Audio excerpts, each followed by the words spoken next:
Welcome into the latest edition of Extra Time with Ale, with Shaka, and with Nedum. We need to tell you all that Dan Thomas had his surgery today. Hey. He's come through it like a champion, according to the doctor. He's been in surgery all day. He's now in recovery. We know you all want an update on this. He's doing well. Obviously, a long recovery ahead of him. So we're sending all our love out to Dan and his family. But Dan should move the whole show to the hospital. Yeah, absolutely. That would be We great. should. That would be great. Do it Dan, we love from you. right there. 100%. Right there, bedside. Also, good news for the Moreno family today. What is that? I heard there was a goal from Oh, was there? Jr. Oh, Yes! Oh! Look at it. Look at the touch. And then the swivel. And then the finish! And then the finish! man. And then the finish. We could work on the celebration, though. But the finish! That is not Moreno range, Well, though. it That's is not. 10 yards too far to about be the Moreno technique, range. about the technique Yeah, of the yeah, short hook. wow. Oh, okay, Alejandro. Dad never Man. did that. Earpiece. That was great. I loved seeing it. My earpiece keeps falling out. Sorry. Okay, well, it was fantastic. Wofford College, a big game against Mercer University.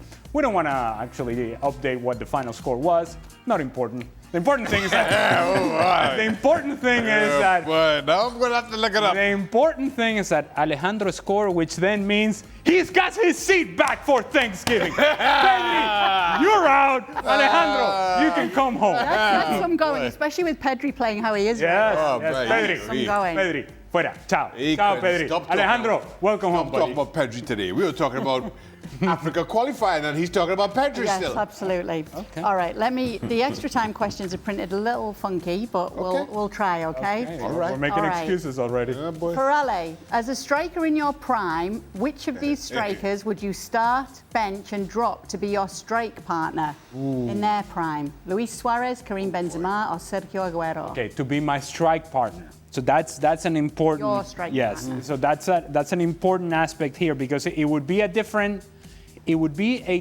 order if I was just picking who I thought was the best striker in their prime of those three.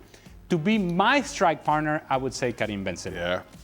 And the reason is he could do a lot of the underneath work, which he was happy to do anyways, which then clears the way for me to get into the 18-yard box and tap in, baby.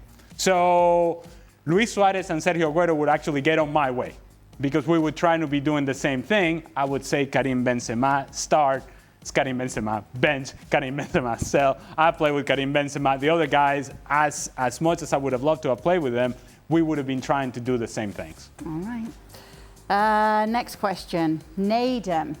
As a defender, do you agree with Craig's view that the standard of defending in the Premier League has diminished over the years? He attributes this to why Haaland's goal-to-match ratio is so much higher than past Premier League strikers. No, I couldn't disagree anymore, to be honest. And I think the way that I will sort of find a way to describe it is from back when. I think there's a sense of nostalgia and you're thinking about the very best version of what football was, but you're forgetting about everybody else. And I think in regards to that as well, I think the way that teams sort of try and defend against you now, there's more pressure being put on you from higher up. So there's this whole nature of like really deep organised defending and teams who are very, very good and comfortable sort of working a low block and suffering as well. You know, prime examples like a team like Crystal Palace, who defensively don't concede a ton of goals. But if you look at all the individuals within that team, obviously apart from Chris Richards, you know, the guy himself, like all those individuals aren't, say, of the highest sort of like status as the players that Craig was talking about previously. I would disagree with that. I think a lot of defenders now are more athletic. I think they understand the physicality that needs to be there. I think they've got a different sense of reading the game because there's more sort of like analysis, studying the opposition. So yeah, I don't agree with it at all, to be honest. And I think Haaland essentially is a freak playing for a side who, you know, at times can really break convention and score a ton of goals as well. Fair enough. Yeah, I think defending has changed for fairly obvious reasons. That being said, I think Haaland scores goals whenever, in all honesty. You look at the goal he scored, was it against Brentford, where he just bullies the centre-back rather simply. I see him doing that anywhere at any time. So you could try to make the argument that defending has diminished, but I don't think that takes away from how good Erling Haaland is or how many goals he would have scored. One of these graphics up again about more goals per game in the 2020s. Nedum's Better in the tutting. 50s, though. Better in the 50s, though. You know what I mean? That was peak football back in Don't just look back at in the the topic 50s. elsewhere. Yes, honestly, we've had some mileage out of this topic. let's be Yeah, honest. well, we are. And what poor intern did we put into figuring out the goal averages in the All the 1950s? goals in the 1950s and the 1960s. Honestly. Ah, boy. We you know have a okay? dedicated Do you know- stats team here, and okay. AI. Go on, Nedum. Okay, with those stats, like that data is really interesting because it's how you want to interpret it. So as a consequence, you see that like the goals per game ratio has gone up by 0.2. You're talking about literally 2 goals extra per game week. Every weekend, 2 extra goals. But yeah, of course, that means the defending's far worse now in this 10 years as opposed to the previous decade. Like, I think people don't really understand that side of things, and I think there's this big change, big sweeping issues and so on. But to go to the point that you were making, I was making and so on, Erling Haaland is a freak, and if defending was really, really bad, everybody would be scoring 30 goals a season, but we still only see 1, maybe 2 players do it every season, which is essentially what it's been throughout the history of the Premier League anyway. Ale, will Rashford take advantage of Lewandowski's injury at Barcelona? Well, I don't think he'll play through the middle if that's the question. I still think that Marcus Rashford will play on the left-hand side where he has been playing. There's an opportunity here for Marcus Rashford. I've been saying this all along. Had I been Barcelona, I would not have gone after Marcus Rashford. But they did, and now it seems like a really good decision because everybody else is injured. And you look at Marcus Rashford, he now has a chance to have a really long run in the starting lineup given the absences. Before it was sort of kind of touch and go. Is he starting? Is he not starting? Rafinha, is he going to play? Is he not going to play? Rafinha being injured means Rashford gets an opportunity. Now, Rafinha is injured. Lewandowski is injured. Lamine Yamal just coming back from injury himself. And so it would suggest that Hansi Flick only has a few options in the attack. And those few options include Marcus Rashford down the left. So it's up to him. It really is up to him. But I would challenge Marcus Rashford if I were Hansi Flick. I would challenge him to don't just be another player in this team. Be outstanding.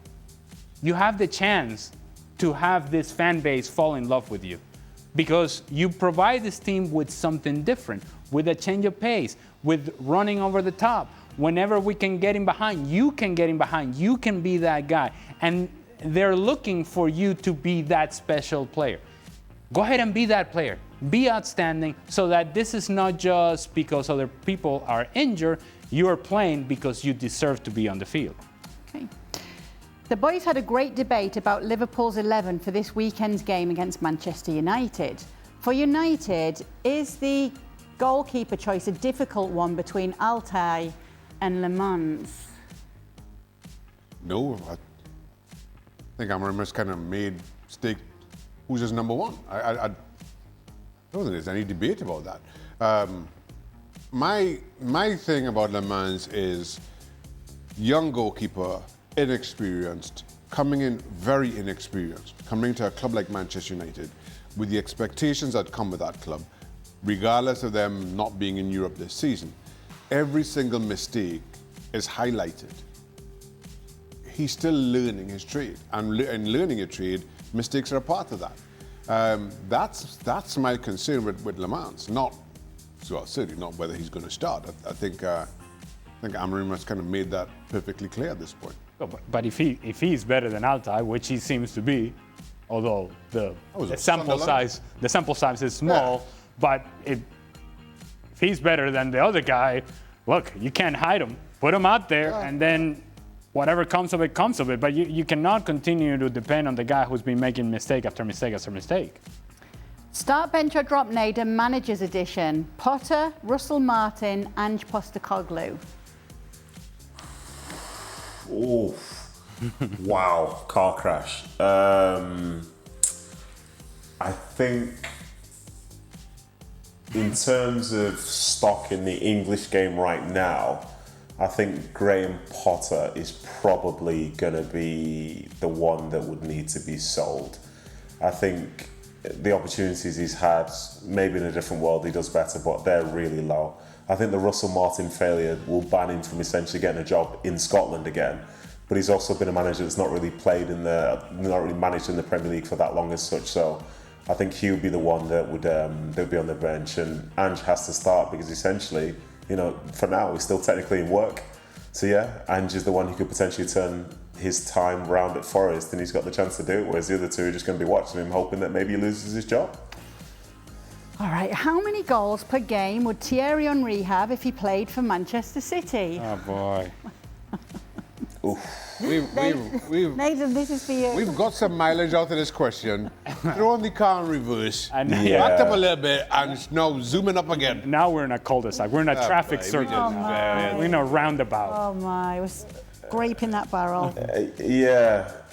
Do you know what? If only there was a time where you could see maybe Thierry Henry playing for Pep Guardiola's side. I just can't picture it at any point now. But yeah. Here's another graphic I for you, think Nathan. obviously. Oh, thank you. Boy. I adore these graphics. Thierry Henry, what an incredible player, especially for that generation. The speed that he has. You could say that he was kind of built to be playing in this era as such. So I think his goal record would be better. But would it be the same in terms of him at times coming off that left-hand side? Maybe not. That's not necessarily the way that I sort of see him doing really well for Guardiola's side. But, one of the best to play in the Premier League and one of the best coaches to ever do it as well. He would have scored a lot more goals, but not necessarily to the point where it seems like it's joke numbers like, say, Messi and Ronaldo did when they were in La Liga at their absolute best. Okay. I'm pretty sure, and this may be controversial to some, but I'm pretty sure that our production department is trolling us. I'm pretty certain Still International Week. that What else can we talk about? they're doing this on purpose now. Erling Haaland. We worked every angle possible, including going as far back as the 1950s. 3.42. If Haaland was a defender against Haaland, how many goals would Haaland score? With Manchester City and Pep Guardiola. Okay. Tune in tomorrow for more Erling Haaland questions. All right, last question. It's not Erling Haaland related or even striker related. Thoughts on Cape Verde Islands qualifying for the World Cup? They'll be the second smallest nation ever to compete. I love it. Listen, I absolutely fantastic. And not through the playoffs. And I mean, African qualifying is as difficult and as you could ask. And then you go back to the disallowed goal. Was that against Mali? I think it was. I can't. Had that stood in the previous game, they would have qualified. But then they get to come back home and beat Eswatini at home to qualify. I thought that was a perfect finish for them to do it in front of their own fans. 500,000 people at Cape Verde. That's a great story. I love it.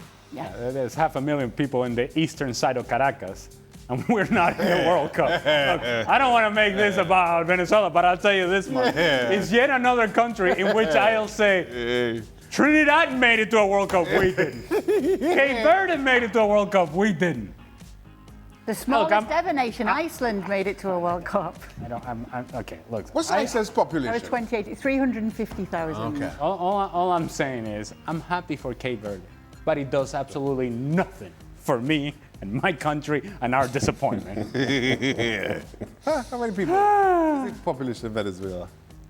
It's more than 500,000. As I said, you got 500,000 people just on the eastern side of Caracas. Never mind the World Cup, there's always Miss World. And Miss Universe, actually. Universe. Miss There you Universe, go. we go above that. Yeah, you do. Yeah, you There you do. go. Baseball, That's the we got good trade-off. baseball players, a lot of good baseball players right now in the There you go. playoffs. Maybe you should put them in your World Cup squad. That will do it for the ladies third. Hey, that was funny, Shaq. That was funny. Why don't you hit a home run while you do it? Hey!